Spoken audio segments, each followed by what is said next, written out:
1997년 11월 20일 일을 기억하십니까? 당시 대한민국은 평범한 금요일을 보내고 있었습니다. 직장인들은 퇴근 후 소주 한 잔을 기울였고 학생들은 다가올 주말 생각에 설레고 있었죠. 하지만 그날 저녁 9시 뉴스에서 청천벽력 같은 소식이 전해졌습니다. 대한민국 정부가 국제통화기금, 즉 IMF에 구제금융을 신청했다는 발표였죠. 그날 이후 우리 삶은 송두리째 바뀌었습니다. 건실했던 기업들이 줄줄이 도산하고 평생 직장이라 믿었던 곳에서 수많은 아버지가 가방 하나만 들고 거리로 나왔습니다. 금모으기 운동을 하며 온 국민이 눈물을 흘렸던 그 시절, 우리는 다시는 이런 일이 없을 거라고 다짐했습니다. 그런데 28년이 지난 지금 그때와 너무나 닮은 신호들이 곳곳에서 터져 나오고 있습니다. 문제는 대부분의 사람들이 그 신호를 읽지 못하고 있다는 겁니다. 설마가 사람 잡는다는 말이 있죠. 지금 이 순간에도 똑같은 비극이 반복되고 있을 수 있습니다. 환율은 이미 1,400원을 넘나들고 있고 금리는 내려갈 기미를 보이지 않습니다. 물가는 장보기가 무서울 정도로 치솟고 있죠. 오늘 이 영상은 단순한 경제 분석이 아닙니다. 당신과 당신 가족을 지킬 생존 매뉴얼입니다. 끝까지 집중해서 들어주십시오. 당신의 평생 자산이 걸린 문제입니다. 먼저 첫 번째 징후에 대해 쉽게 설명드리겠습니다. 바로 환율입니다. 환율은 우리 경제의 청화 같습니다. 1240도를 넘어가면 사람 몸이 버티지 못하는 것처럼 환율이 일정 수준을 넘어서면 경제 시스템에 비상이 걸리는 거죠. 환율이 오른다는 건 우리 돈인 원화의 가치가 떨어진다는 뜻입니다. 쉽게 말해 예전에는 1,000원이면 사던 물건을 이제는 1,400원을 줘야 살 수 있다는 이야기죠. 과거 데이터를 한번 볼까요? 1997년 10월만 해도 환율은 900원대였습니다. 그러다 11월에 1,000원을 돌파하더니 IMF 신청 당일에는 2,000원까지 폭등했습니다. 불과 2달 만에 우리 돈 가치가 반토막이 난 겁니다. 2026년 현재 상황은 어떨까요? 환율이 1,400원을 돌파했습니다. 정부는 괜찮다고 말하지만 시장의 공포는 극에 달해 있습니다. 40대 직장인 김대리 사례를 볼까요? 김대리는 매달 미국 주식에 50만 원씩 투자해 왔습니다.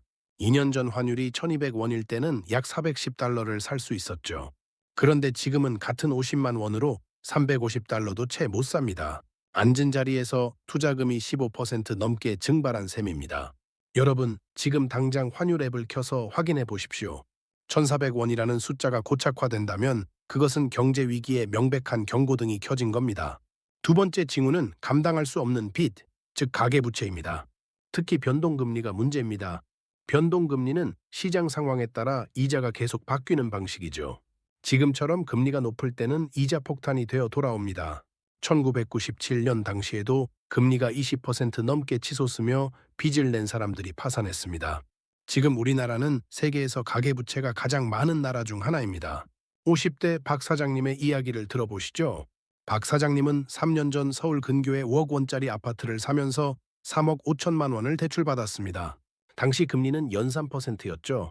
한 달 이자는 87만 원 정도였습니다. 그런데 지금 금리가 연 6%까지 올랐습니다. 이제 한 달 이자만 175만 원을 냅니다. 원금은커녕 이자 갚기도 버거운 수준이죠. 박 사장님은 이제 저축은 꿈도 못 꾸고 외식 한번 마음 편히 못합니다. 이게 바로 경제 위기가 개인의 삶을 파괴하는 방식입니다. 금리가 1%만 올라도 가계 전체가 부담해야 할 이자는 수조 원이 늘어납니다. 만약 여러분의 대출 금리가 6%를 넘어가고 있다면 이미 위기는 당신의 안방까지 들어와 있는 겁니다. 세 번째 징후는 기업들의 돈 맥경화입니다. 기업이 물건을 만들려면 돈이 돌아야 합니다. 은행에서 빌리거나 채권을 발행해서 자금을 조달하죠. 그런데 지금 시장에 돈이 마르고 있습니다. 금리가 오르니 돈 빌리기는 어려워지고 기업들은 신규 투자를 포기합니다. 1997년 당시 한보철강, 기아자동차 같은 대기업들이 무너진 이유도 바로 이 돈이 돌지 않았기 때문입니다. 지금 건설사들을 보십시오. 지방부터 시작된 미분양 사태와 치솟는 원자재 가격 때문에 중견 건설사들이 하나둘 쓰러지고 있습니다. 50대 자영업자 이 사장님은 인테리어 업체를 운영합니다. 작년까지만 해도 일이 끊이지 않았는데 올해는 건설사로부터 대금을 받지 못해 직원들 월급도 못 주고 있습니다. 받지 못한 돈이 무려 2억 원에 달합니다. 이 사장님 같은 하청업체들이 무너지면 결국 그 영향은 우리 같은 일반 소비자에게까지 옵니다. 일자리가 줄어들고 소비가 위축되는 악순환이 시작되는 거죠. 기업들이 현금을 쌓아두고 투자를 멈췄다는 뉴스가 나온다면 그것은 폭풍전야의 고요함일 뿐입니다. 네 번째 징후는 무역수지 적자입니다. 우리나라는 수출로 먹고 사는 나라죠. 물건을 팔아서 달러를 벌어와야 나라 곳간이 채워집니다. 그런데 지금 반도체는 고전하고 있고 기름값은 비싸서 사오는 비용만 늘고 있습니다. IMF 직전에도 무역 적자가 심각했습니다. 돈은 못 버는데 나갈 돈만 많으니 외화 보유고가 바닥이 났던 거죠. 현재 상황도 비슷합니다. 중국으로 가는 수출은 줄어들고 에너지 가격은 불안정합니다. 60대 은퇴 생활자 최 선생님은 요즘 기름값과 전기료 영수증을 볼 때마다 한숨이 나옵니다. 연금 400만 원으로 생활하는데 공공요금이 작년보다 30%나 올랐기 때문이죠. 국가 전체로 봐도 마찬가지입니다. 달러가 빠져나가면 원화 가치는 더 떨어지고 물가는 더 오릅니다. 10개월 연속 무역 적자라는 기사가 헤드라인을 장식한다면 그건 국가 경제의 기초 체력이 바닥나고 있다는 명확한 신호입니다. 다섯 번째 징후는 실물 경제의 급격한 침체입니다. 거리의 가게들을 보십시오. 임대문이라는 글자가 붙은 빈 점포가 넘쳐납니다. 사람들이 지갑을 닫았다는 뜻이죠. 고금리와 고물가에 시달리는 서민들은 가장 먼저 소비를 줄입니다. 1997년 당시에도 백화점 셔터가 내려가고 시장 상인들이 눈물을 흘렸습니다. 40대 주부 정 씨는 요즘 마트에 가면 라면 한 봉지 사기도 망설여집니다. 예전에 5,000원 하던 세트가 이제는 8,000원을 넘어가기 때문이죠. 사과 세 알에 10,000원이 넘는 현실을 보며 정 씨는 외식을 아예 끊었습니다. 이렇게 소비가 줄어들면 자영업자들은 폐업을 하고 다시 가게 소득이 줄어드는 늪에 빠지게 됩니다. 여러분 주변의 상권을 유심히 보십시오. 단골집이 사라지고 권리금 없는 가게들이 늘어나고 있다면 위기는 이미 정점에 달해 있는 겁니다. 자, 그렇다면 우리는 이 위기에서 어떻게 살아남아야 할까요? 첫 번째 전략은 현금 비중을 30% 이상 확보하는 겁니다. 위기가 오면 모든 자산 가치는 떨어지지만 현금의 가치는 올라갑니다. 1997년 당시 현금을 쥐고 있던 사람들은 폭락한 부동산과 주식을 헐값에 사서 큰 부자가 되었습니다. 반면 자산이 부동산에만 묶여있던 사람들은 당장 쓸 돈이 없어 파산했죠. 지금 당장 불필요한 지출을 줄이고 비상금을 만드십시오. 적어도 6개월치 생활비는 현금으로 들고 있어야 마음의 여유가 생기고 냉정한 판단을 할 수 있습니다. 두 번째 전략은 빚을 줄이는 것입니다. 특히 변동금리 대출은 독약과 같습니다. 금리가 오를 때마다 당신의 노동 가치는 이자로 흡수됩니다.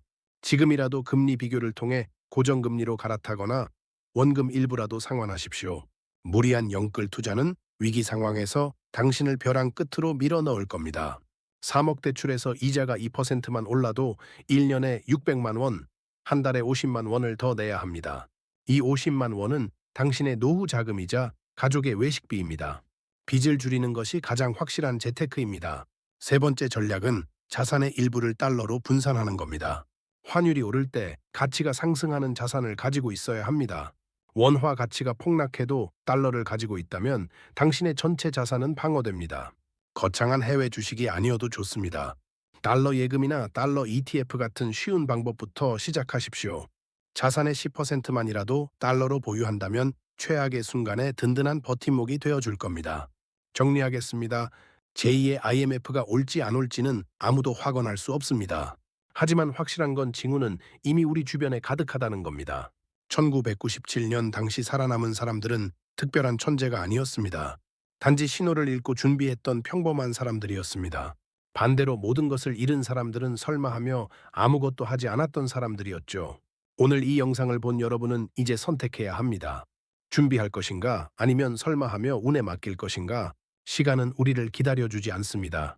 위기는 조용히 그러나 확실하게 다가오고 있습니다.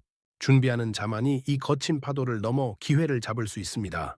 지금 이 순간부터 당신의 계좌를 점검하고 소비를 줄이며 대비하십시오. 당신의 미래와 가족의 안위는 오직 당신만이 지킬 수 있습니다. 지금 시작하십시오. 시청해 주셔서 감사합니다. 빠른 정보를 원하신다면 구독과 좋아요 눌러주세요. 감사합니다.